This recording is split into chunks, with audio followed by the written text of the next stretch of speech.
स्वागत है आपका इंडिया न्यूज में। आपके साथ मैं हूं राजीव शर्मा। इंडिया न्यूज लेकर आया आपके लिए दुनिया का सबसे तेज बुलेटिन न्यूज 222 सिर्फ 22 मिनट में देश और दुनिया की 222 खबरें। जी हाँ, बस सिर्फ 22 मिनट आप बने रहिए हमारे साथ। पूरी दुनिया की एक एक खबर हम आपको देंगे। आज की सबसे बड़ी खबर दिल्ली की। दिल्ली में बीती रात आश्रम के पास एक तेज रफ्तार कंटेनर ने 4 गाड़ियों को टक्कर मार दी, जिसमें 2 लोग घायल हो गए। ये चारों गाड़ियां रेड लाइट पर खड़ी थी, तभी पीछे से आ रहे कंटेनर ने एक होंडा सिटी कार में जोरदार टक्कर मार दी। टक्कर इतनी जबरदस्त थी कि होंडा सिटी कार के परखच्चे उड़ गए। तेज रफ्तार कंटेनर ने 2 अन्य कारों और एक बाइक को अपनी चपेट में ले लिया। पुलिस ने कंटेनर के ड्राइवर को गिरफ्तार कर लिया है। पाकिस्तान ने एक बार फिर सीज़फायर का उल्लंघन किया। रात 12:30 बजे पाकिस्तान की ओर से फायरिंग हो रही है। जम्मू के रनिया सेक्टर में सीमा पार से लगातार फायरिंग हो रही है, जिसका भारत की ओर से मुंहतोड़ जवाब भी दिया जा रहा है। अब खबर बाढ़ से घिरे उत्तराखंड की। उत्तराखंड में पिछले 4 दिनों से भारी बारिश हो रही है। गंगा, अलकनंदा, मंदाकिनी समेत सभी नदियां उफान पर हैं। पूरे राज्य में बाढ़ का खतरा पैदा हो चुका है। दूर दराज वाले जिलों का देहरादून से सड़क संपर्क टूट चुका है। भारी बारिश की वजह से चारधाम यात्रा रुकी हुई है। ऊपरी इलाकों में सैकड़ों श्रद्धालु फंसे हुए हैं। गंगोत्री और यमुनोत्री की यात्रा रोक दी गई है। केदारनाथ यात्रा 20 जुलाई तक बंद है। चमोली में भी भारी बारिश हो रही है, जिसकी वजह से बद्रीनाथ यात्रा भी स्थगित रखी गई। चारधाम यात्रा के लिए जाने वाली सड़कें कई जगह भूस्खलन से टूट चुकी हैं। नदियां उफान पर है। केदारनाथ, बद्रीनाथ और गंगोत्री के रास्तों पर करीब 1200 यात्री अलग अलग जगह फंसे हैं। गंगोत्री मार्ग पर 450, हेमकुंड मार्ग पर 500 और सोनप्रयाग में करीब 132 यात्री सड़कें टूटने से अलग अलग जगह पर फंसे हैं। चमोली जिले के हेमकुंड साहिब में कई यात्रियों के फंसे होने की आशंका जताई जा रही है। बद्रीनाथ हाईवे, पागलनाला और लामबगड़ के रास्ते बंद है। केदारनाथ हाईवे, गौरीकुंड और फाटा के रास्ते भूस्खलन से टूट चुके हैं। भारी भूस्खलन से 127 गांवों का संपर्क कट गया है। 200 गांवों पर भूस्खलन का खतरा मंडरा रहा है। कुमाऊं के पिथौरागढ़ में हालात गंभीर होते जा रहे हैं, जबकि गंगोत्री हाईवे हेलगू नालू पानी में रास्ता बाधित है। पहाड़ों पर लगातार हो रही बारिश की वजह से ऋषिकेश में गंगा उफान पर है। भगवान शिव की मूर्ति भी पानी के प्रकोप से बच नहीं सकी। गंगा के किनारे बसी बस्तियों में पानी घुसने से लोग अपने अपने घरों में सामान छोड़कर भागने के लिए मजबूर हैं। उत्तराखंड में गढ़वाल के साथ साथ कुमाऊं में भी जोरदार बारिश हो रही है। बागेश्वर में लगातार पिछले 4 दिनों से हो रही बारिश से जनजीवन अस्त व्यस्त हो चुका है। कई जगह भूस्खलन से आवाजाही पर बुरा असर पड़ा है। हरिद्वार में गंगा खतरे के निशान से करीब पहुंच गई। मौजूदा जलस्तर 293.35 मीटर है, जबकि 294 मीटर पर है खतरे का निशान। गंगोत्री यात्रा के बाद बाबा रामदेव उत्तरकाशी लौट आए हैं। बाबा रामदेव के साथ गंगोत्री यात्रा पर गए उनके सभी समर्थक सुरक्षित हैं। एक गुरु बाबा रामदेव ने अलर्ट के बावजूद सैकड़ों समर्थकों के साथ गंगोत्री यात्रा पर जाने को सही ठहराया। बाबा रामदेव 400 से ज्यादा समर्थकों के साथ गंगोत्री की यात्रा पर गए थे, जबकि उत्तराखंड हाईकोर्ट ने एक बार में वहां 150 लोगों को जाने की इजाजत दी है। उत्तराखंड की सीमा से लगे मुरादाबाद को भी बाढ़ ने अपनी चपेट में ले लिया है। बाढ़ का पानी नैनीताल हाईवे पर आ चुका है। मुरादाबाद के ढेला नदी में बाढ़ आ गई है। पानी घुसने से लोगों को गांव छोड़ने पर मजबूर होना पड़ा। यूपी के पीलीभीत के निचले इलाकों में बाढ़ का खतरा मंडराने लगा है। बनबसा बैराज से पानी छोड़े जाने से स्थानीय शारदा नदी उफान पर है। गुजरात के बोडेली में ओरसंग नदी का जलस्तर बढ़ जाने से घूमने गए 3 लोग नदी की धारा के बीच में फंस गए। चारों ओर पानी का तेज बहाव था, जिससे ये लोग निकल नहीं पा रहे थे। प्रशासन ने गोताखोरों की मदद से लोगों को बाहर निकाला। ओरसंग नदी से रेत निकालने गए कई ट्रक भी नदी की तेज धार के बीच फंस गए। अचानक आए पानी के तेज बहाव में ट्रक वालों को कुछ समझने का मौका नहीं मिला। कई ट्रक नदी की बीच धार के बीच ही फंसे हुए हैं। गुजरात के वलसाड़ में भारी बारिश से दरोठा नदी का जलस्तर बढ़ गया है। निचले इलाकों में बाढ़ के हालात बन गए हैं। नदी का पानी सड़क के ऊपर से बह रहा है, जिससे लोगों को आने जाने में भारी परेशानी हो रही है। कई गाड़ियां पानी में फंस गई हैं। गुजरात के वडोदरा में विश्वामित्र नदी पर 13 करोड़ की लागत से बना पुल भ्रष्टाचार की भेंट चढ़ गया। 6 दिन पहले मुख्यमंत्री आनंदीबेन पटेल ने इस पुल का उद्घाटन किया था और आज ये ध्वस्त हो गया। वडोदरा के अटलांद्रा और मांजलपुर इलाके को जोड़ने वाला यह पुल पहली बारिश ही नहीं झेल पाया और दोनों साइड से ध्वस्त हो गया। मुंबई के तट पर बने ओएनजीसी के गैस और तेल के कुएं से गैस के रिसाव की खबर है। गैस रिसाव के बाद 48 लोगों को सुरक्षित बाहर निकाल लिया गया। 32 लोग अब भी फंसे हुए हैं। मैनेजमेंट की ओर से साफ कहा गया कि यह महज लीकेज की घटना थी, कोई आग नहीं लगी थी। महाराष्ट्र के बोईसर इलाके में तारापुर पेस्टिसाइड कंपनी में भीषण आग लग गई। आग ने देखते ही देखते विकराल रूप ले लिया। कंपनी में कई गैस सिलेंडर रखे थे जिसमें एक एक कर विस्फोट होता गया। आग लगने की सूचना पर दमकल विभाग कई गाड़ियों के साथ मौके पर पहुंचा।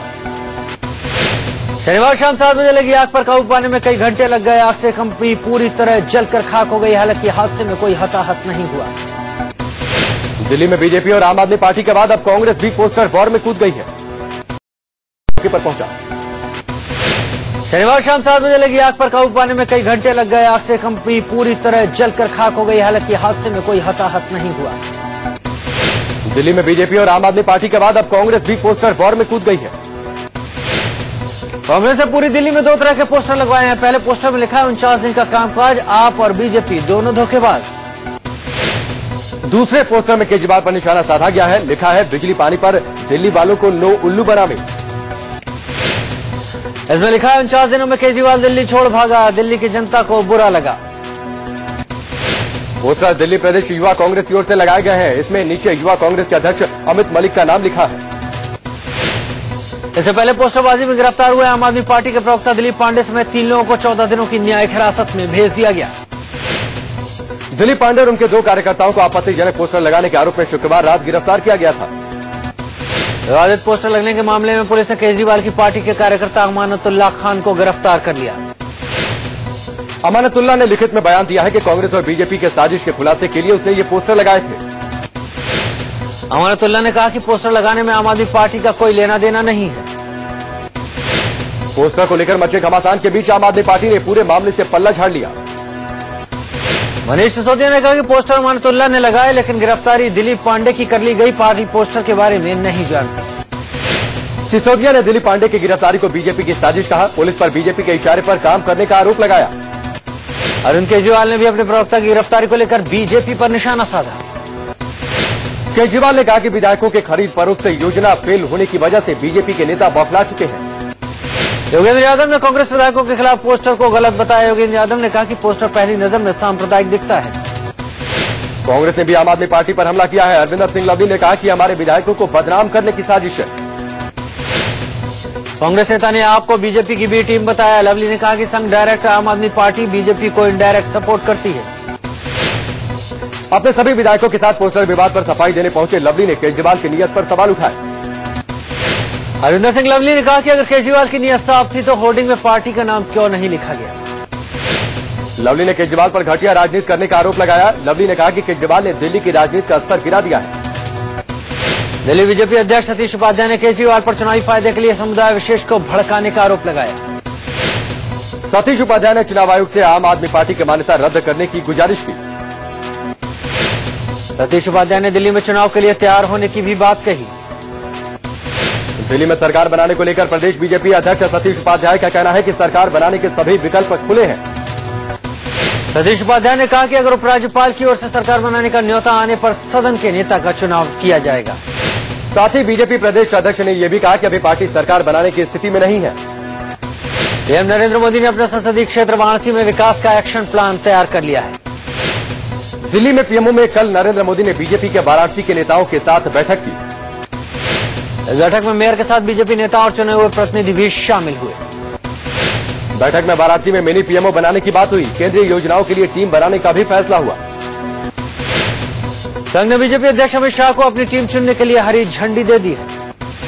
अमित शाह की टीम में युवाओं को जगह दी जाएगी, जबकि बुजुर्ग नेता मार्गदर्शक की भूमिका में रहेंगे। शाह की टीम में उपाध्यक्ष को छोड़कर सभी पदों पर 60 साल से कम उम्र के नेताओं को ही जगह दी जाएगी। संघ से बीजेपी में आए राम माधव को महासचिव नियुक्त किया जाएगा, जबकि शिव प्रसाद को संयुक्त मंत्री का पद दिया जाएगा। आगामी विधानसभा चुनाव के दौरान बीजेपी किसी एक को मुख्यमंत्री के तौर पर नहीं पेश करेगी, बल्कि मोदी ही चेहरा होंगे। झारखंड में बीजेपी मोदी के चेहरे के साथ एक आदिवासी और एक गैर आदिवासी चेहरे को आगे रखेगी। सरकार और संगठन में समन्वय के तहत बीजेपी मुख्यालय में मंगलवार से हर दिन किसी न किसी मंत्री के बैठने की व्यवस्था लागू की जाएगी। सबसे पहले नागरिक उड्डयन राज्य मंत्री जीएम सिद्धेश्वरा बैठेंगे। इसके बाद किरण रिजिजू, पी राधाकृष्णन आदि के नाम हैं। लखनऊ में मोहनलालगंज में एक महिला से हुए गैंगरेप और हत्या केस में अब तक कोई गिरफ्तारी नहीं हुई है। पुलिस ने आधी रात को महिला का अंतिम संस्कार किया। पुलिस ने 4 संदिग्धों को पूछताछ के लिए हिरासत में लिया है। पुलिस रात में इस्तेमाल गाड़ी को भी बरामद करने का दावा किया गया। गैंगरेप और हत्या से नाराज लोगों ने हजरतगंज इलाके में गांधी प्रतिमा के सामने विरोध प्रदर्शन किया। लोगों की आरोपियों को जल्द गिरफ्तारी की मांग। लखनऊ गैंगरेप और हत्या केस में यूपी बीजेपी की बड़ी चूक। बीजेपी के प्रदेश मंत्री ने प्रेस रिलीज में पीड़ित मृतक महिला का नाम लिखा, हालांकि कुछ ही देर बाद माफी मांगी। अमेठी पहुंची मानव संसाधन विकास मंत्री स्मृति ईरानी ने यूपी सरकार पर साधा निशाना, राज्य की कानून व्यवस्था पर उठाए सवाल। एसपी नेता शिवपाल सिंह यादव का बयान, गैंगरेप पीड़ित महिला के बच्चों का पूरा खर्च राज्य सरकार उठाएगी। यूपी के राज्यपाल अजीज कुरैशी का बेतुका बयान, कानून व्यवस्था पर पूछे गए सवाल पर रोजा इफ्तार पार्टी से लौट रहे कुरैशी ने कहा, बिरयानी अच्छी थी और कबाब अच्छा बना था। यूपी के बदायूं 2 लड़कियों से रेप और मर्डर मामले में सीबीआई ने चिकित्सा बोर्ड का गठन किया। बोर्ड शवों को कब्र से बाहर निकालेगा और फिर पोस्टमार्टम करेगा। जांच एजेंसी ने कब्रों के निकट ही पोस्टमार्टम की पूरी व्यवस्था की। फॉरेंसिक विशेषज्ञों के दल की सिफारिश के बाद सीबीआई ने शवों को बाहर निकालने और नए सिरे से पोस्टमार्टम करने के लिए प्रशासन से अनुमति दी। बेंगलुरु में स्कूली बच्ची से रेप के मामले में पुलिस ने 2 लोगों को हिरासत में लिया है। इसमें स्कूल का जिम इंस्ट्रक्टर भी शामिल है। इससे पहले मासूम के साथ हुए बलात्कार के मामले को लेकर लोगों का गुस्सा सड़क पर दिखाई दिया। आरोपियों के खिलाफ कड़ी कार्रवाई की मांग को लेकर गुस्साए लोगों ने सड़क पर जमकर प्रदर्शन किया। 6 साल के मासूम से दरिंदगी के 5 दिन हो चुके हैं, लेकिन आरोपियों के खिलाफ पुलिस अभी भी पुख्ता सबूत नहीं जुटा पाई है। इससे पहले लोगों ने स्कूल से पुलिस स्टेशन के बीच शांतिपूर्ण मार्च निकाला। इस मार्च में 5000 के करीब लोग शामिल हुए। प्रदर्शन कर रहे लोगों ने दोषियों को फांसी की सजा दिए जाने की मांग की। उधर कर्नाटक सरकार ने आईसीएसई बोर्ड को भी चिट्ठी लिखी है और स्कूल की मान्यता रद्द करने के लिए कहा है। कानपुर में एक महिला का शव मिला। महिला के शरीर पर एक भी कपड़ा नहीं था। मृतक महिला की अब तक पहचान नहीं हो पाई। पुलिस ने शव को पोस्टमार्टम के लिए भेजा। यूपी के कुशीनगर में एक दारोगा पर महिला से रेप का आरोप लगा है। महिला से पूछताछ के बहाने होटल में बुलाकर बलात्कार किया गया। अब तक आरोपी पर पुलिस ने नहीं की कोई कार्रवाई। पुलिस ने मामले की जांच का आश्वासन दिया। इलाहाबाद में एक नाबालिग लड़की से गैंगरेप हुआ है। अगवा करके 3 लोगों ने उसके साथ गैंगरेप किया। पुलिस ने मामला दर्ज किया, लेकिन अब तक किसी की गिरफ्तारी नहीं हुई। मध्य प्रदेश के गुना में नाबालिग लड़की से गैंगरेप की वारदात सामने आई है। वारदात को तब अंजाम दिया गया जब लड़की शौच के लिए गई थी। पुलिस ने एक मामले में आरोपी को गिरफ्तार कर लिया, जबकि बाकी की तलाश की जा रही है। बाराबंकी में 2 गुटों में झड़प हुई। लोगों ने तोड़फोड़ और आगजनी की। मामूली सी कहासुनी के बाद हुआ हंगामा। इलाके में तनाव का माहौल। भारी संख्या में पुलिस बल और पीएससी तैनात कर दी गई है। बिहार के औरंगाबाद में हंगामा कर रहे लोगों के खिलाफ पुलिस की कार्रवाई में 2 लोगों की मौत हो गई, जबकि कई घायल। लोगों का ये गुस्सा तब फूटा जब नक्सलियों की तलाश में पुलिस ने छापेमारी की। इस दौरान दोनों पक्षों में हिंसक झड़प हो गई। गुस्साए गांव वालों ने बीडीओ के दफ्तर, सीओ कार्यालय, ऑफिस और मनरेगा दफ्तर में घुसकर तोड़फोड़ की। औरंगाबाद के मदनपुर ब्लॉक पर लोगों को न सिर्फ तोड़फोड़ की, बल्कि गाड़ी, कुर्सी, मेज को भी आग के हवाले कर दिया। गांव वालों के हंगामे की खबर पाकर पुलिस टीम मौके पर पहुंची तो लोगों ने पथराव शुरू कर दिया। जवाब में पुलिस ने फायरिंग की और लाठीचार्ज किया। प्रधानमंत्री नरेंद्र मोदी ने गुजरात मॉडल के आधार पर प्रधानमंत्री राहत कोष में बदलाव करने के आदेश दिए हैं। प्रधानमंत्री ने कहा कि मानवीय और वैज्ञानिक आधार पर लाभार्थियों का चुनाव किया जाए। साथ ही लाभार्थियों को एसएमएस और चिट्ठी के जरिए जानकारी देने के आदेश भी दिए। अलग एसजीपीसी के गठन को लेकर हरियाणा सरकार ने केंद्र के आदेश को मानने से इनकार कर दिया। हरियाणा सरकार ने गृह मंत्रालय से कहा कि वो अपनी चिट्ठी वापस ले और पंजाब को निर्देश दे कि वो इस मामले में दखल न दे। वहीं शनिवार को अकाली दल कोर कमेटी की बैठक हुई, जिसमें 27 जुलाई को स्वर्ण मंदिर में पंथक सभा के आयोजन करने का फैसला किया गया। जबकि 22 जुलाई को अकाली कार्यकर्ताओं, एसजीपीसी सदस्यों और अन्य प्रतिनिधियों की बैठक बुलाने पर भी सहमति बनी। सूत्रों के मुताबिक बैठक में यह फैसला लिया गया, पंजाब के मुख्यमंत्री प्रकाश सिंह बादल पद से इस्तीफा देकर संघर्ष की कमान संभालेंगे। साथ ही डिप्टी सीएम सुखबीर सिंह बादल को पंजाब की कमान सौंपने पर भी सहमति बनी। अमेठी से राहुल गांधी के खिलाफ चुनाव हारने वाली केंद्रीय मंत्री गई स्मृति ईरानी ने कल राहुल गांधी पर बड़ा हमला किया। स्मृति ईरानी ने कहा कि हैरान करने वाली बात है कि जिसको अमेठी की जनता ने चुना, लोगों को उनसे उम्मीद नहीं है, लेकिन मुझसे उन्हें काफी उम्मीदें हैं। लोकसभा चुनाव के बाद पहली बार अमेठी पहुंची स्मृति ईरानी का लोगों ने भव्य स्वागत किया। बीजेपी ने बिहार में अगले साल विधानसभा चुनाव में सत्ता में आने के लिए मिशन 175 का ऐलान किया है। बीजेपी के राष्ट्रीय संगठन महासचिव रामलाल की दलील थी कि बिहार में लोकसभा चुनाव में 175 विधानसभा सीटों पर बीजेपी ने बढ़त हासिल की थी। चुनाव आयोग ने 4 राज्यों में 18 विधानसभा सीटों के उपचुनाव की घोषणा की है। ये चुनाव 21 अगस्त को कराए जाएंगे। बिहार की 10 जबकि मध्य प्रदेश, कर्नाटक की 3-3 विधानसभा सीटों के लिए उपचुनाव होंगे। कांग्रेस नेता चौधरी बीरेंद्र सिंह ने इस बात से इनकार किया है कि उन्होंने बीजेपी के राष्ट्रीय अध्यक्ष अमित शाह से मुलाकात की है। बीरेंद्र सिंह ने कांग्रेस छोड़ने की बात से इनकार करते हुए कहा कि उन्हें बीजेपी की तरफ से कोई न्योता नहीं मिला। केरल की राज्यपाल शीला दीक्षित ईश्वर की इच्छा के मुताबिक इस्तीफा देंगी। उन्होंने कहा कि वो भगवान पद्मनाभ स्वामी की इच्छा से इस्तीफा देंगी। साथ ही शीला दीक्षित ने साफ कर दिया कि उन्हें केंद्र की ओर से कोई लेटर नहीं मिला और न ही कोई संदेश आया है। दिल्ली में बड़े पैमाने पर प्रशासनिक फेरबदल हुए हैं। कई सीनियर आईएएस अधिकारियों को भेजा गया दिल्ली से बाहर। दिल्ली बीजेपी ने हर नेताओं को अपने इलाके में बजट की बड़े स्तर पर पब्लिसिटी करने को कहा है। बजट की publicity hoarding, poster, pamphlet, voice messages और एफएम का सहारा लिया जाएगा। शनिवार को शाम को बीजेपी की मीटिंग हुई थी, जिसमें 29 में से 25 विधायक और 7 में से 4 सांसदों ने ही हिस्सा लिया था। बीजेपी नेताओं को कोठरियों से लेकर झुग्गी बालों तक बजट की खासियत को पहुंचाने के लिए कहा गया है। पूर्व केंद्रीय मंत्री कृषि मंत्री शरद पवार ने प्याज के निर्यात पर से रोक हटाने की मांग की है। शरद पवार ने रामविलास पासवान को चिट्ठी लिखी, कहा प्याज निर्यात पर रोक से नासिक के प्याज उत्पादकों को काफी नुकसान उठाना पड़ रहा है। यूपी के शामली में कुश्ती के खेल के दौरान एक पहलवान की मौत, साथी खिलाड़ी पर गर्दन मरोड़ने का आरोप। मृतक खिलाड़ी की गर्दन की हड्डी टूटने से मौत हो गई। परिवार ने आनंद फानंद में अंतिम संस्कार कर दिया। ग्रेटर नोएडा में एक्सप्रेसवे पर एक वैगनआर कार में आग लग गई, सवार की मौके पर ही मौत। जांच शुरू कर दी है। आगरा में बीजेपी नेता के घर से बेहोश हालत में मिली लड़की, परिवार वालों को लड़की से रेप होने का शक। पुलिस ने बीजेपी नेता, उसकी पत्नी और बेटे को जेल भेज दिया है। कानपुर में 2 महिलाओं से लूट का विरोध करने पर बदमाशों ने गोली चलाई, 2 महिलाओं समेत 3 लोग घायल। लोगों ने 4 लुटेरों में एक लुटेरों को पकड़ा, लुटेरे जाएंगे। मलेशिया विमान हादसे पर रूस ने अमेरिका के आरोपों पर करारा जवाब देते हुए कहा कि अमेरिका को भ्रम हो गया। रूस के डिप्टी विदेश मंत्री याकोव ने कहा कि अमेरिका जांच रिपोर्ट आने के पहले ही अमेरिका अपना एजेंडा आगे बढ़ाने में लगा है।